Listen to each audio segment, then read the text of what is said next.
Now, today, in my opinion, this is one of the most special panels that we had in 8 national conferences and in 12 years. And I'll tell you why. Because we have, for the first time in our organization's history, an international panel. So we all know that the first SSI chapter started in Minnesota in 2012. 2014, the second SSI chapter starts in Canada at Ryerson University. Today it's the Toronto Metropolitan University. And then we keep going into Canada. Very slow, but we're there. And as of last year, 7 countries. United States, Canada, Israel, Argentina has SSI representation and students there. We have Panama, not yet, but the guy's right here, so I know how to find him, not a problem. Then we keep going to the UK, we keep going to Australia, and we're going to have a panel with 4 amazing international student leaders that are involved with SSI to different levels and different degrees. And we're going to hear from them what's going on. So I'm going to introduce, and then you can say a few words about yourself as well. But from the far corner, on the left, your right, my left, it's Isaac from London, University City of London. Isaac, are you a Spurs fan? Gunners? Who are you cheering for? Absolutely no. I'm an Arsenal fan. Arsenal? Tough season this year so far, but they'll get better. Okay, to Isaac's right, we have Tal from Australia. Hello, hello. Everyone should say hello in their country accent. And then, here we go. And Ozzy, right? You guys are Aussies in Australia? Yeah. That's the nickname. I did my research. Ohio State, the Ohio State is walking late as always. Why I'm not surprised. And FAU all together. Partners in crime, FAU, Ohio State. It's like a sorority party over here. Okay, let's have a sit. Now, to the right, we have Canada. Yes. But you're not Canadian. No. You're from New York. Yes. So she'll say hello in a New York accent. Hi. Here we go. From McGill University in Montreal. How's your French? Très bien. Ça va bien? Yes. Okay, excellent. And to her right, Jamie from Dublin, Ireland. Okay. Now, I'll start with Jamie because this is the closest one to me. And the first question is the following. Please share with us the atmosphere related to Israel in your country or region. So Ireland, I'm sure there's a lot to share probably for like 5 days. But the most recent development that I read is that Israel closes its embassy in Ireland and does not going to return the ambassador. What's going on in Ireland? So you're correct, yeah. Only on Sunday afternoon we got the pretty big news from the Israeli Ministry of Foreign Affairs that they were going to be closing their embassy in Dublin. That's pretty significant. We're going to be the only country in Europe without an Israeli embassy. I find it very embarrassing, personally. And of course it was met by large celebration amongst the Irish media and political elite. So that's been pretty tough, to be honest. And since then, there's kind of a verbal spat between Gideon Sa'ar, the Israeli foreign minister, and Simon Harris, our prime minister. Sa'ar accused Harris of being anti-Semitic. Harris said that Ireland was not anti-Semitic, it was merely pro-international law and pro-human rights, which is nonsense because the same guy welcomed the president of Egypt only a week ago, the guy who seized power in a military coup. And we also rolled out the red carpet for China earlier this year. We all know what they are doing. So it's a real contradiction. And over the last few months, over the last year, but over the decades as well, Ireland has just continued to demonise Israel at every opportunity, and it's a pretty difficult environment to be in. About the embassy, the ambassador herself, Mrs. Dana Ehrlich, was recalled in May because of the government's decision to recognise a Palestinian state. And in August, they appointed a new deputy ambassador to have kind of a figurehead in the country, Mr. Shmuel Khan. And now, unfortunately, I had the pleasure of meeting him on a few occasions. I had a one-to-one talk with him in the embassy in October. But unfortunately, that's curtailed for now. And the latest thing is the government is planning to pass what they're calling the Occupied Territories Bill, which would criminalise doing any trade in goods and services with businesses based in Judea and Samaria. So it sounds like everything is perfect. Is that correct? It's pretty tough, yeah. And then you've the president as well, then, who wrote a love letter to Iran in August, describing the wonderful relationship between Ireland and Iran, and how he saw Iran as a partner for peace in the Middle East.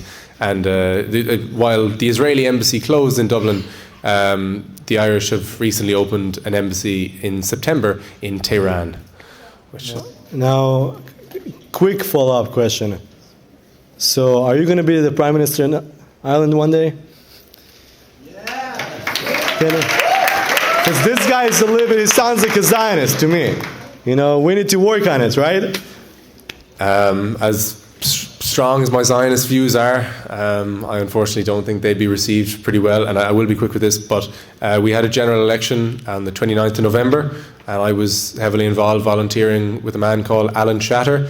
Alan is probably Ireland's most prominent Jewish person over the last few decades. He was a Minister for Justice. He had retired from politics and was now trying to make a comeback, and throughout the campaign it was just smearing all the time with Alan has Zionist opinions, etc.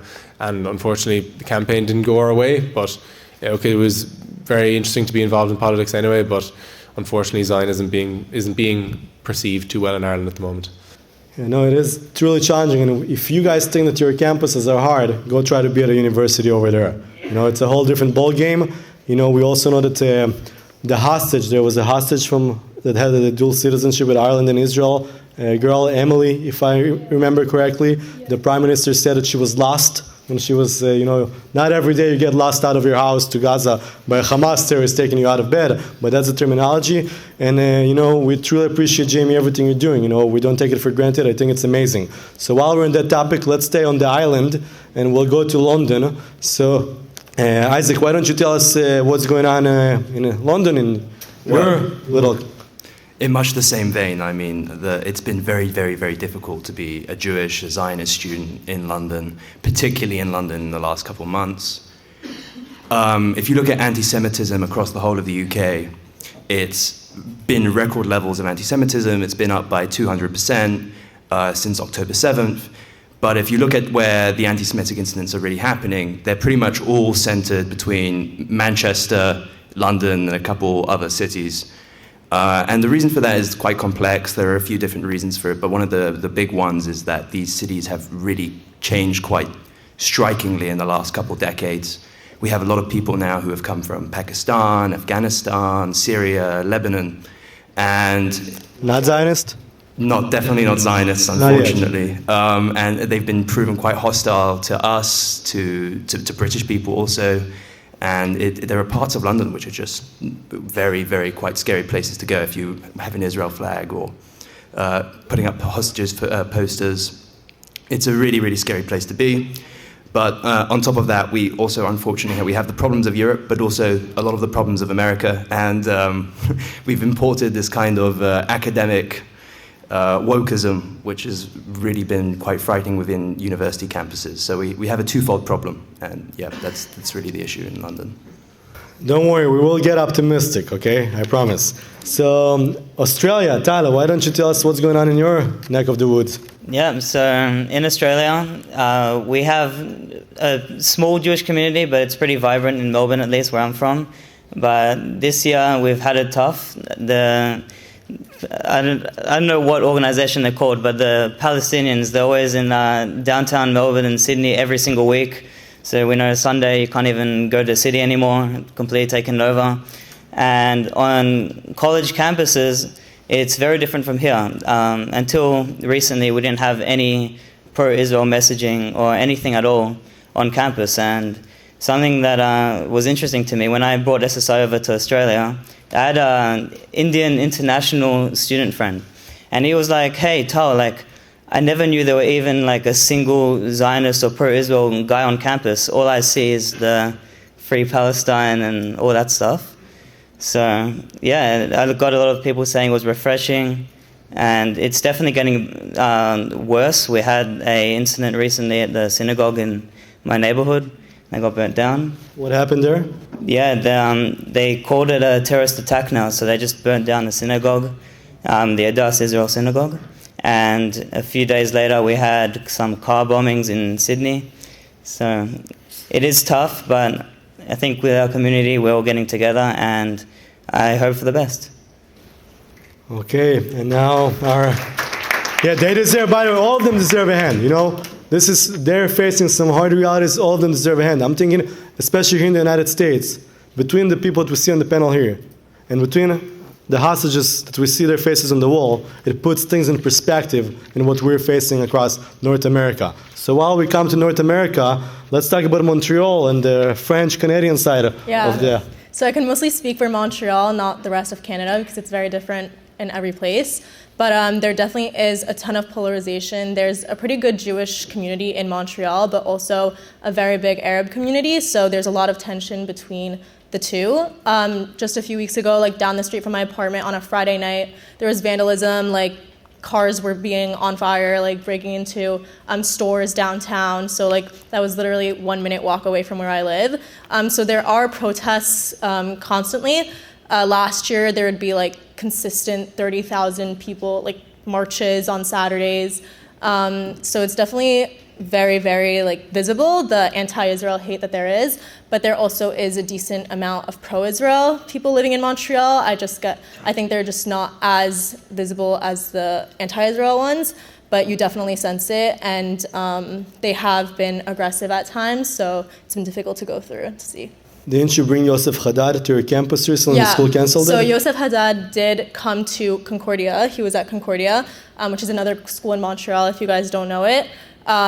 It caused, like, it spewed a ton of, Concordia, I would say, is another level from McGill, but it spewed a ton of hate. Like, there was verbal abuse, and it's just, people don't like to hear the truth, and the anti-Zionist people in Montreal are very opposed to hearing the other side, which is what's the issue, and, like, we can't really come to any consensus because they don't want to listen to us. And that's what I've been seeing, really, from the past year and a half that I've been there. Wow. Let's give them a round of applause. I know we still have some questions to go, but we're talking about real fighters here. And just so you're all aware, a lot of conferences have a lot of speakers. SSI conference over the years, we said we need less and less and less and less speakers. And we kind of got to the point in which this conference, you're only really going to hear from 2 speakers the whole conference, and the rest of the speaking engagements and everything is going to be your peers and your students and our alumni and members of the organization that will be representing our mission on the stage. So now let's keep the mic with Montreal over here. And there is 2 questions. Each one of you can choose to answer one of the 2 questions. And Eva, we'll stay with you. So the 2 questions options that you have in front of me, it's 1, tell us about the history of your own work on behalf of Israel and what brought you to SSI. I think you for sure can speak on that. And the second option is share with us some of your proudest moments in your activism journey and what you're hoping to achieve. You can also choose to combine those 2 into 1. So go ahead. So I come from a very, very Jewish town, Great Neck, New York. I don't know if... Are there Jews in Great Neck, New York? Apparently. Probably more than in the entire country of Ireland. There's 2,000 Jews in Ireland, I checked. I was there all of middle school and high school, so to me, being Jewish and Zionist was never like a question. So when I came to Montreal and I saw that there wasn't a single pro-Israel club on campus, I knew that I had to do something. So I knew someone, I don't know if you guys know, from Duke, who is from Great Neck, who is part of SSI, Alex Adut. Alex. Yes. She haven't showed up once to an SSI National Conference. I'll have a separate talk with her. But she founded the chapter at Duke. Yes. Well, she inspired me since she's from my hometown, and so I reached out and started the SSI chapter at McGill. And ever since, we've had, because October 7th happened after, we've had over, I'd say, maybe 5 Zionist clubs on campus, which is really great because we had 0 before, and last year was really the first year that we ever had a Jewish flag, Israeli flag on campus, and yeah. Hey, you don't need to be shy on the clapping, so for sure. Yeah, and I guess one of our proudest moments was Jewish Unity Week that I encourage other clubs to do that we did last year, is where we collaborated with every single Jewish club on campus, and for a whole entire week, there was not a single day where the Jewish Israeli flag was not on campus. So each club took their turn and picked a day or several days of the week to organize some sort of thing on campus in the hallway visibly. And it really made an impact, and it made other students aware that there are Zionist students on campus, especially because after October 7th, Jewish students were extremely scared to speak out. And so it really did make a difference. Awesome, thank you. And then, every day is really flagged. It's part of being visible. You got to put the Israeli flag every day in front of people's faces, because that's the only way for us to make Israel not weird on campus, but to make Israel a normal part of the campus environment. Let's move to Australia. So, Tala, you brought SSI to Australia. This is the bottom line. You went to study in Boulder, Colorado, got impacted by all the guys. Boulder, you see Boulder, you did some work with him, huh? So tell us about your history, how you came to SSI, and some of your proudest moments. Proudest moments. So, going back, I did my semester abroad in Colorado, City of Boulder, and it was amazing. And it was kind of surprising for me because I chose Colorado because I'm very outdoorsy. I love the mountains, so I didn't even check to see if there's any Jews or anyone in Boulder. But they had such an amazing community, and when I heard of SSI, I just knew I had to join and to just combat all the SJP that's on campus at Boulder. They're hard at work, and we're working even harder at Boulder. So when I went back to Australia, I was like, hey, how does this not exist? Like, we have nothing Zionist on campus at all.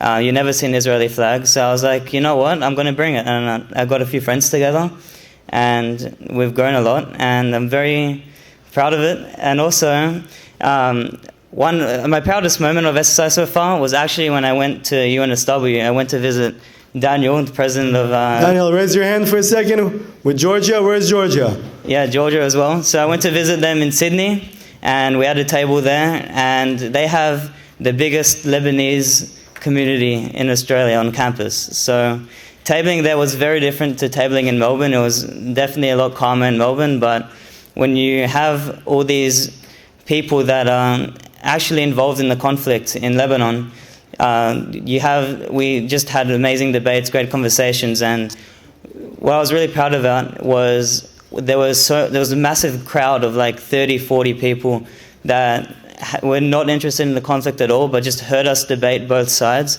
And I think it's important to just get messages out there. So I'm very proud of that. For sure. And I'll tell you something. First of all, to schedule a time for a call between the United States and Australia, you can imagine how difficult that is. Because or he's staying up at night or I'm staying up at night.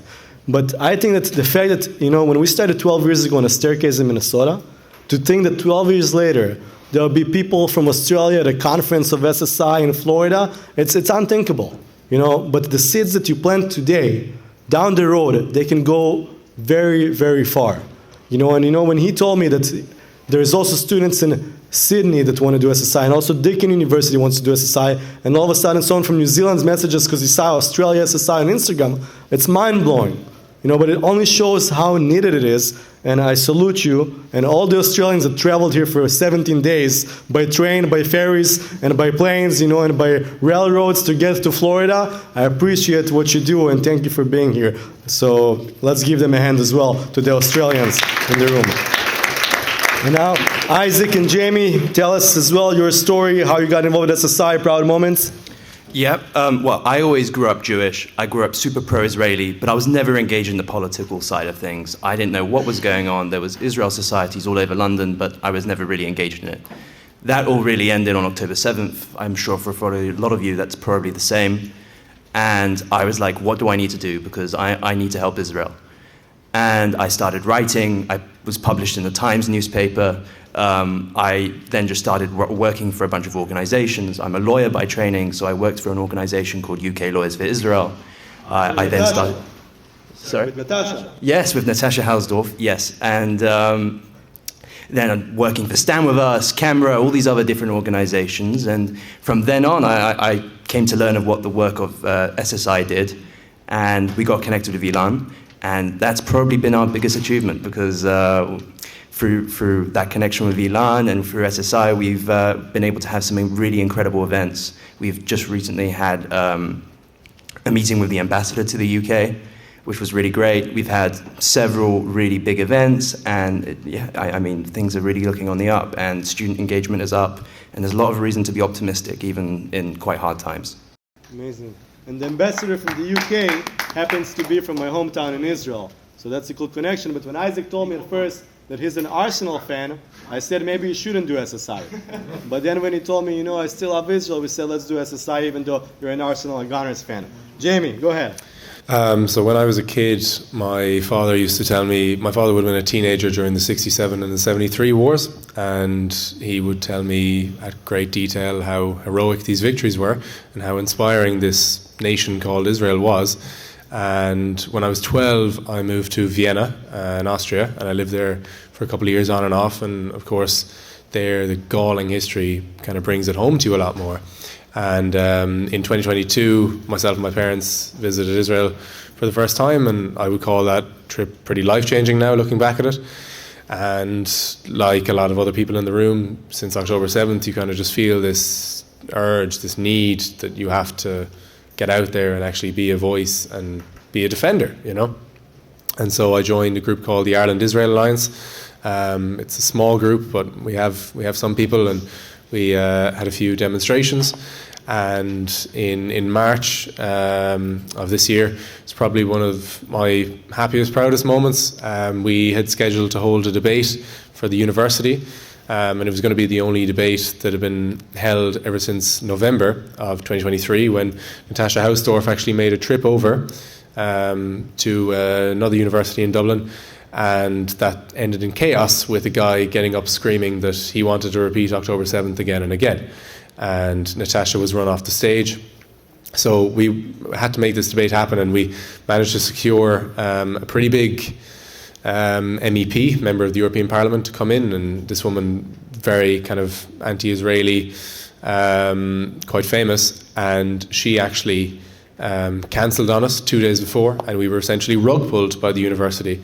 And the university said that they wouldn't organise security for us, and that we couldn't hold it on campus because one of the Zionist lecturers that I was going to be speaking alongside was deemed too controversial for the university to host. So we thought, how can we get around this? And essentially we managed, within only 2 days' notice, to hold it in a bar, in a pub. We rented out an upper room and hosted it anyway for the night, without interruptions, without disturbances from any Palestinian protesters, and I was able to speak and do my speech, and that was probably a pretty big moment over the last year that I was very proud of. Awesome. So now, and by the way, I want you to think about it as an SSI. I said it before, every country, when there is a Zionist students and there is a university, there is room for students supporting Israel. It doesn't matter if it's an English-speaking country or a Spanish-speaking country or a French-speaking country. We tried to get SSI going in France before. We're in touch with students in the Netherlands and Germany. We're in touch with students from Brazil and Chile. We are trying to get SSI going on as many places as you want. And with that, with doing SSI worldwide, especially in the time of a war, there are many challenges. And you touched on some challenges as well. But can you give us another challenge that you have faced in your university or in your city or town or community, and you overcame that challenge? What was something that tried to stop you, or something that you needed to face and you managed to solve it and move forward? So you already gave us a little bit of a hint, Jamie, on how you operated in Dublin, but Tal, you have the mic. Why don't you go, and then Montreal, and then Isaac. So there's some challenges that we're actually still facing. So when I brought SSI to Monash, we had to go through a process to be registered as a club, and unfortunately you have to be voted by the student government if they want you as a club, and every election is run by SJP. So we're still facing that, but we set up a table anyways on campus, following the law, of course, and yeah, we're if the growing. University doesn't give you the opportunity to table, you bring your own table and you table with your own that's table. Exactly right. That's what they did. Also, another challenge that I did overcome this one. So I don't really have experience being a leader of a club, so it was very new to me. And we had different conflicts internally about what sort of messaging we want to go. And something I didn't realize about SSI, that you also have to think about more of a business perspective, how do you grow, how do you get more members to join you, but also about the messages. And something I learned was that sticking with your message is more important than changing it up in order to get more people. So me and my friend, we had a banner, Free Palestine equals death to Jews. And we wanted something strong and bold, and we were scared that it might drift people away from joining SSI because it was so strong. But actually the opposite happened. We got people that were very passionate in activism to join and come table with us. So it just goes to show that I believe stick to your messages, and yeah, that's the challenge. Being an Israel advocate, it's not about doing what's the most popular thing to do. Because if we would try to do what's the most popular thing, we would not be part of SSI. Most likely we would be hanging out in the encampments, singing Passover songs for Gaza, you know. But because we are trying to be strong in our message, and we don't care if people like us or not, we're going Tal's way. And sometimes it works. It works in the long run. It might not always be comfortable or easy in the short run, but in the long run, look at this room today. Montreal. Yeah, so I'd say our most recent challenges have been more like legislative challenges. So our student society at McGill tried to basically pass a referendum that took away the IHRA definition of anti-Semitism. And they were having a council meeting where the council would basically vote if they wanted this to pass, and this was basically a referendum that allowed people to chant from the river to the sea without any consequences, and that really set a double standard for Zionist Jews. And so we actually had several meetings with different lawyers like Neil Oberman, Michael Hollander, and we were able to recruit I'd say about 50 people showed up to that student council meeting and basically encouraged the student council not to vote yes to this referendum. So that was one of the challenges we overcame most recently. And I'd say our challenges have become more legislative. Last year they were much more about them being physically present, and this year they've been more trying to change things within our student government to be more against us. And so we've been meeting with a lot of different law students, lawyers, things like that to really prevent that from happening. London? Yeah, so we've had a lot of challenges since we set up SSI. When I first started with my Israel activism, actually, just to move you forward, I put up posters with a bunch of friends in East London, which is a notoriously very dominant Bangladeshi and Pakistani area. And on the first, just 2 days after October 7th, I was putting up the kidnap posters, and I was attacked with my friends just for doing that. I can only imagine what it was like with the gun. I think you mentioned that earlier, that must have been really, really frightening. But just the general atmosphere on campus, being around in London, is really, really, really, really intimidating. And Jewish students and Zionist students are really scared to engage with anything Israel-related. So the question is how do we bring people into the SSI fold and get people to events who are super scared just to do Israel activity or just go to an Israeli-themed event? And we've had to move things off of campus. We've gone into synagogues. We had to get independent security. So those are some of the ways that we've dealt with those challenges internally. So internally we also have some issues associated with, Jews for justice in Palestine and things like that. And enough said about them. Now the moderator moved to a different angle in the room, but don't worry, we're still going to the panel. I wanted to touch on Sydney over here, Australia, while on the topic of challenges. Can you tell us which school, maybe a challenge you have faced? Yeah, so Who you are? I'm Daniel Melamed from UNSW Sydney. So we faced lots of challenges at UNSW. We have a large Arab community at our university, and it's very difficult when you have students coming up to your table saying Sinwar's their hero, and death is a part of nature. Did that happen? Of course, better. We have crazy people, crazy. I've had so many chancellors, vice chancellors begging for meetings with me. I'm like, if you don't do anything to help us, what's the point? They just want to talk and give words about their support and if we can get counselling for all of us, but we don't want that. We ended up getting SJP banned with all of our...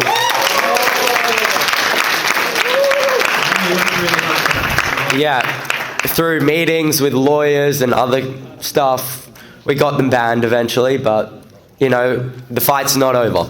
They're still on campus every other day. They have about 8 clubs, just under different names, the exact same people. And they still show up. So one by one, we take down each of their organizations, and SSI stays on top.